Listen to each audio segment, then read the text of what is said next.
second-hand Apple products. Sobrang daming gusto bumili ng mga ganun mga peeps. And masasabi ko na sulit naman talaga bumili ng second-hand Apple products. So in this video mga peeps, bibigyan ko kayo ng mga tips and advice kung paano bumili ng Apple product na sulit sa budget nyo and pasok sa usability na yung 2026. So hi, my name is Daniel Australia. Welcome back to my YouTube channel. And in today's video, i-check natin ang used Apple products and why should you still buy one of these. Kasi para sa akin mga peeps, sulit na sulit pa rin bumili ng used Apple products. So without further ado, let's get started mga peeps.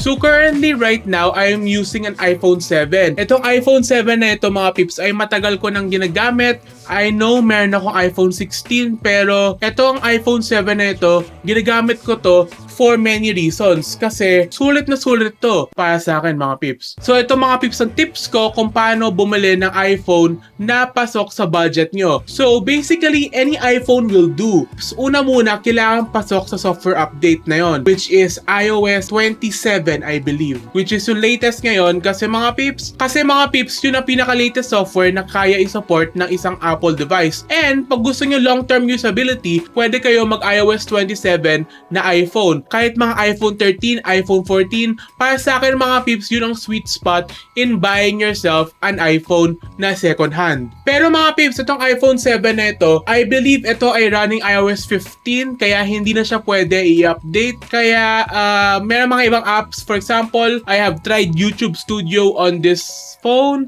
Hindi na siya gumagana. And YouTube kasi mga peeps ay alam ko hindi na siya nag-update. Pero mga peeps, gumagana pa rin siya. Mga ilang updates na lang yata bago hindi masupport ng iPhone 7. So isa din mga peeps ang dapat nyo malaman in buying yourself a used iPhone is maganda ba ang battery percentage niya. And no, not the charge of the iPhone, pero yung battery health niya mga peeps. So para sa akin mga peeps, ang above 90% ay para sa akin ay yung pinakasulit na charging battery percentage na kailangan na meron ang used iPhone. Kasi para sa akin mga peeps, pa below 90%, masyadong mababa na yun mga peeps and baka kailangan mo na palitan ng battery nyon in the near future. And lastly mga peeps, ang isa ko din na recommend na huwag nyo bilhin ay isang GPP na phone. Alam ko mga peeps, mas mura yon compared sa isang regular na factory unlock iPhone.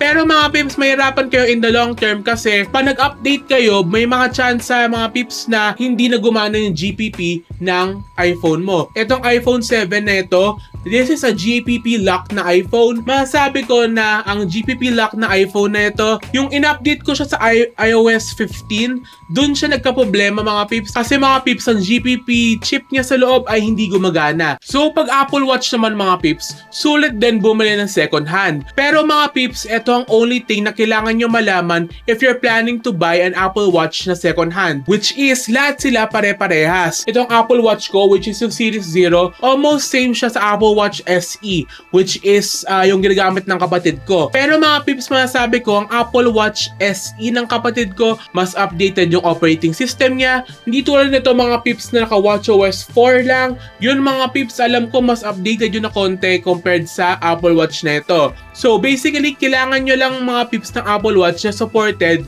sa phone nyo. Huwag kayo mag Series 0 kasi ako mga peeps, kahit naka Series 0 ako, hindi siya supported sa iPhone 16, which is a sad thing para sa akin. So pag balak nyo mga peeps bumili ng iPad, ang only thing marirecommend ko is kung supported ba siya ng Apple Pencil and supported ba siya ng latest operating system. Kasi halos lahat kayo mga peeps ay gumagamit ng iPad for school or even for work mga peeps. So mga peeps, kung balak nyo bumili ng used iPad, I recommend mga peeps, alamin nyo muna kung saan nyo gagamitin. Is it for drawing ba? Or is it for basic multimedia tasking lang? So if you're planning to buy an iPad mga peeps, I recommend yung mga iPad 10 or iPad 9 kasi yun mga peeps ay pinakamura na pwede ang Apple Pencil and pasok sa budget ng kahit sino. And lastly mga peeps, pag-usapan natin ang mga Mac. So maraming mga Mac na lumabas like the MacBook Air, the MacBook Pro, the iMac, or even the Mac Studio. So, ang marirecommend ko lang mga pips,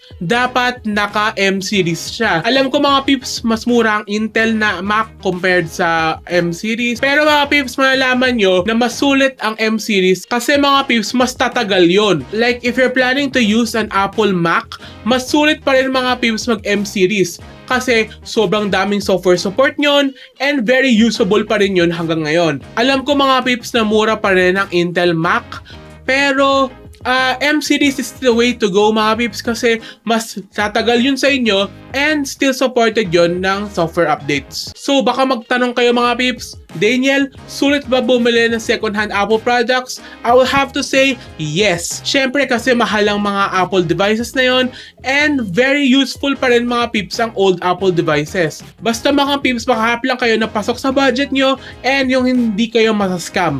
I recommend mga pips, marami sa Marketplace, marami sa Shopee, marami sa Lazada. Kaya mga pips, if you're planning to buy an Apple product, used Apple products are still a great option. So yun lang mga pips masasabi ko in this video. Para sa inyo mga pips, sulit ba bumili ng used Apple products? Comment down below and huwag magkalimutan mga pips na mag-like and subscribe kasi mga pips, ito ay makakatulong sa channel ko. Kaya thank you very much, peace out mga pips, and bye!